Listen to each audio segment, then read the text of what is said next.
হরে কৃষ্ণ বন্ধুরা, সবাই কেমন আছেন? আজ বেরিয়ে পড়লাম মায়াপুর যাওয়ার উদ্দেশ্যে।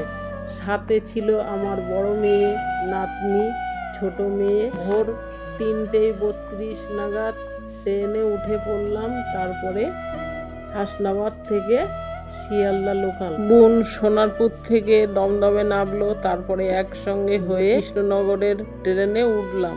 উঠে সকালবেলা মশলা চা খেয়ে নিলাম ট্রেনের মধ্যে। তারপরে বন্ধুরা দেখো, সকালবেলা সূর্য উদয় কত সুন্দর দেখতে।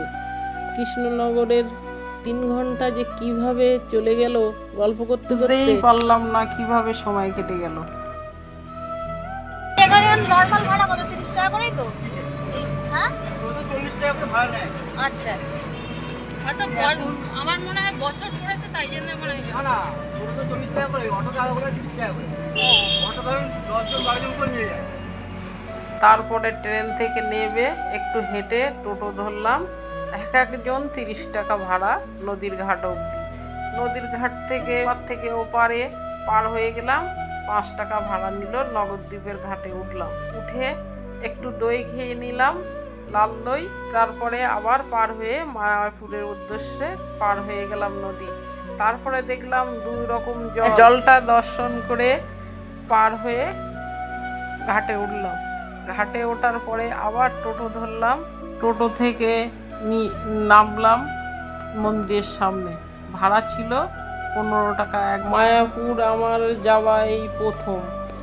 মন্দির দর্শন করে মনের মধ্যে আলাদা একটা শান্তি পেলাম মনের মধ্যে। তারপরে তিলক সেবা নিলাম, নিয়ে মন্দিরের ভিতরে প্রবেশ করলাম। মন্দিরের ভিতরে ঠাকুর দর্শন করে তারপরে আমাদের গীতা ভবনে কুপন কেটে গীতা ভবনে অন্ন সেবা করলাম। তারপরে ঘরে গিয়ে বিশ্রাম করলাম। সন্ধেবেলা বেরিয়ে পড়লাম সন্ধে আরতি দেখতে। রাধা গোবিন্দর মন্দিরে যে ঢুকবে, সে হাতের তালি দিয়ে না নেচে মন্দিরের বাইরে হতে পারবে না কেউ। কি জাদু আছে জানি না, আমরাই নাচ করে হাতে তালি দিয়ে কীর্তন করে তারপরে বাইরে আসলাম আরতি দেখে। কিছু কেনাকাটা করলাম। দেখো বন্ধুরা, মন্দিরের পাশে এক সারিতে কত দোকান, সব ঠাকুরের জিনিস। এই গোপী ড্রেস, গোপীচন্দন, কিছু মালা নিলাম। কিছু কেনাকাটা করে নিয়ে রাতে খাবার খেয়ে ঘরে গেলাম।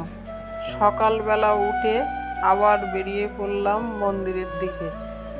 মন্দিরে ঠাকুর দর্শন করে তারপরে একটু নাচানাচি করে নিলাম সবাই মিলে। দেখতে পাচ্ছ বন্ধুরা?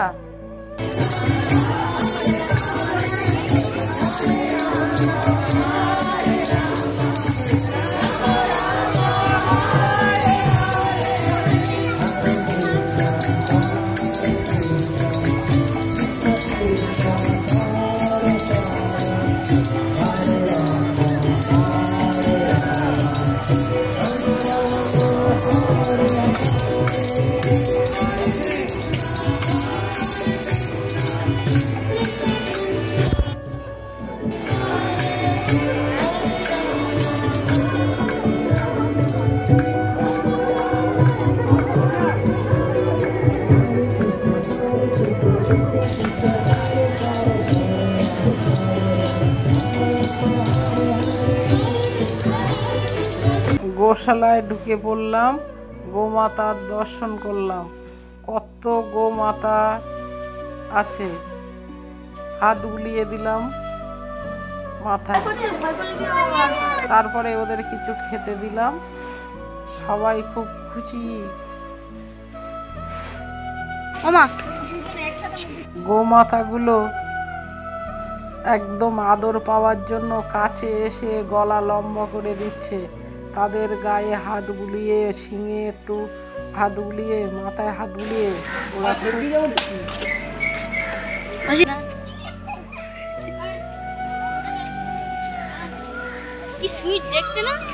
এত গোমাতা আছে, গুণে শেষ করা যাবে না। লাল, কালো, সাদা, কত বিভিন্ন ধরনের গোমাতা আছে, দেখেও ভালো লাগে।